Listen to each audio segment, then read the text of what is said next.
Hey guys, it's John. Just wanted to do a quick video to teach you some exercises to help mobilize and strengthen your wrists, which is a common trouble area for a lot of people. So I'm just going to run through them really quick. The main things to keep in mind are don't force any ranges of motion. Perform all these movements smoothly and slowly. Don't worry about doing them fast, and usually slower is better. But as you do master the exercises, your speed will naturally increase. The third thing is stay away from pain. If something's painful, don't do it. Regress the exercise, do something easier. Do not train or strain through pain because you're going to end up with bigger problems than you already have. And that's especially true for you guys who have pre-existing wrist issues, carpal tunnel syndrome, or the symptoms of carpal tunnel syndrome, or just weakness, inflammation, what have you. Be really careful with this because even though they're very basic, rudimentary exercises, you can still hurt yourself. And so you want to be careful. And I guess the last thing to keep in mind, I'll mention, is you want to work very gradually, very progressively with these exercises because for most people, it's going to take at the very least several weeks, and in my experience, most people, it takes several months to recover the full range of motion, pain-free, full range of motion at your wrists. So you got to be patient and put in the time. Ideally, you'll practice these as often as possible, every day or almost every day, maybe even multiple times a day, if it's a high priority of yours. And the more you practice, it's really hard to overdo these exercises. Like you could do them a few times a day, and there's very little risk of hurting yourself or overdoing it if you're doing them properly and not forcing any of the ranges of motion. So I'm going to teach the exercises in kind of order from easiest to most sophisticated. None of these exercises are hard necessarily, but they do build in complexity. And you want to make sure that you master the basic ranges of motion before you're adding rotation, under load, things like that. So first exercise, very simple. It's just flexion and extension of your wrist. So what you're going to do is you're going to flex your wrist, extend your wrist, and you're moving the wrist up and down in space. And the main thing you want to think about here is you're not just moving your fist in space, you're moving the whole wrist, which is a much bigger range of motion, gets deeper into those tissues. So you can do all these one hand at a time or two hands at a time. Some of them will probably be easier doing one at a time.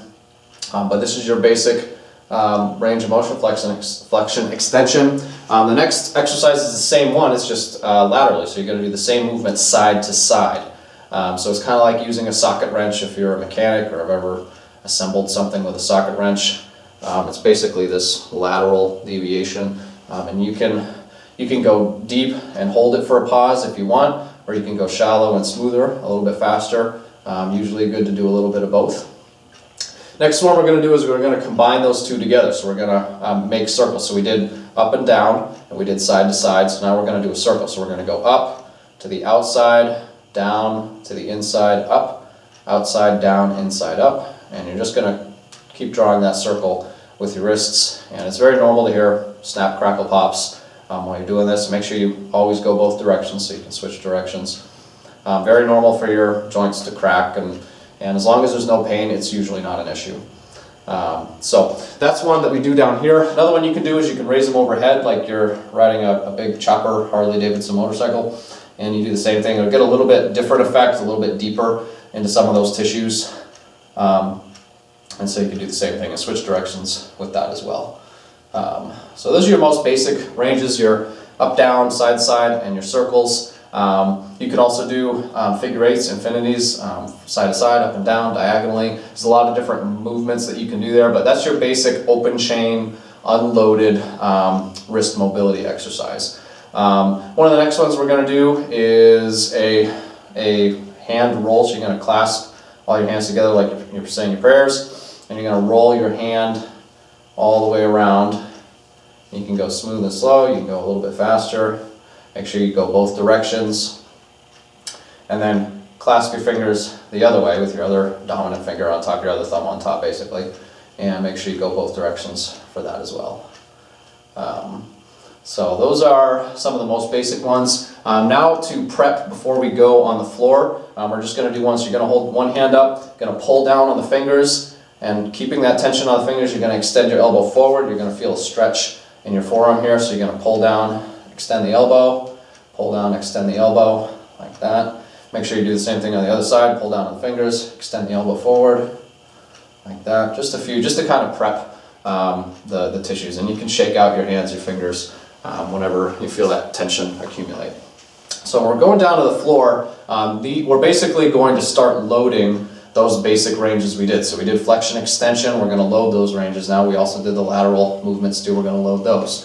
So the first one we're going to do is we're going to just roll the palm down. So you're going to start, the middle finger comes into contact first, the rest of the fingers start to contact, and you're going to roll your hand and your palm all the way down until your palm heel touches. So you can do this one hand at a time, you can alternate between hands, you can do two at a time, and the more weight that you put on your hands, the more of a challenge it'll be. So when you first do this, you want to do it kneeling with most of your weight on your knees and your feet.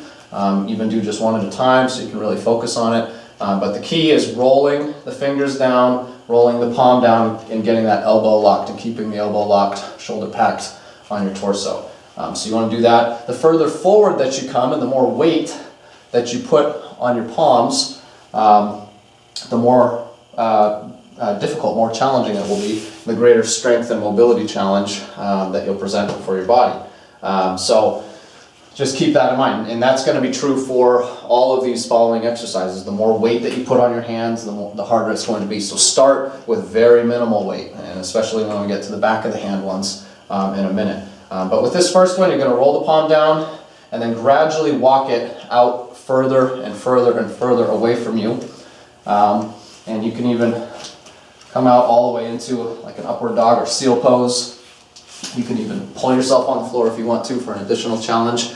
But that's going to be that basic range of extension of the wrist. Now we're going to do flexion, so we're going to move on to the back of the hands. So we're going to just rest on the back of the hands. Again, most of your weight's on your knees and your feet. You're going to lock your elbows, splay your fingers so that your fingers are wide on the floor. Fingers are pointing back towards your knees. And then you're going to, keeping the elbows locked, you're just going to lean back slightly to put a little bit of torque on the wrist joints. You want to go very carefully, very shallow. You do not want to force this because it's going to be very tender for a lot of people. You're literally just leaning back just a little bit, just for a moment, to open up that wrist joint a little bit. And it's as basic as that. So we've done the extension, we've done the flexion. Now we're going to do that lateral movement as well under load. So you're going to get on your fists and you're going to rock forward with your wrists, rolling onto your pointer finger and thumb knuckles. And you're going to rock back onto your pinky knuckles. So you're rocking forward and back on your wrists, just like this. You put just a little bit of weight on them in the beginning, but as you get better at it, as it becomes easier, you can walk it out a little bit further in front of you, put a little bit more weight on it. You can even do it in a push-up position if you want, to make it really hard. So that's your lateral deviation under load. So now we're going to add rotation to the mix. So what we're going to do is we're going to roll the hands down in front, and there's two different ways. I'll teach it two different ways. The first way is one at a time. So you're just going to roll one hand down, and then you're going to walk yourself around until you feel a deep stretch on your forearm. You're just going to walk yourself back, and then you're going to rotate the hand all the way in and walk around the other way until you feel a deep stretch around the back. So you can do it one at a time like that, or you can do both at once. You can rotate both around and put most of your weight on it, or you can rotate both the same direction. So right now I'm going clockwise, for instance, and then come up into a push-up position, rotate the other direction, come up into a push-up position, and you can hold that for time, 30 seconds up to a minute, or longer if you want. So that is adding rotation to your wrist extension. So now we're really putting some strain, some hopefully positive stress on your wrists, right? So now we're going to do the same thing in the flexion position on the back of the hand. So you're going to start with your palms flat. We'll do one at a time. These can be done two hands at once, but we'll say take your right hand, put it flat on the floor, fingers splayed. You're going to roll the hand to the outside towards your pinky finger, over your pinky finger, until the hand is flat. Keep the fingers, the hand open, the fingers splayed. Then we're going to pivot the hand counterclockwise with a little bit of weight on it, as far as you can until the fingers are pointing as far forward as you can get it. And we're going to roll over the thumb side of the hand until the palm is flat. So again, we're going to roll over the pinky, pivot the hand all the way around, and then roll over the thumb. And you can go the reverse direction as well. You can do it smooth and slow like we just did it. You can do it a little bit faster. You can do it with more weight on your hand as well. And you can do it with two hands at once. But that's adding rotation, a rotational element to the wrist flexion. And so that's really getting in there. Probably don't want to do that one on the first day, especially if you do not have your full range of motion recovered. Like I said in the beginning, you really want to master the basics, those basic ranges first. So your up downs, your side to sides, your circles, and then from there start working on the basic floor exercises before you get into those rotating ones. That's all I've got for today. Hope that this video was helpful for you. Thank you very much for your time. I will see you in the next video. Take care.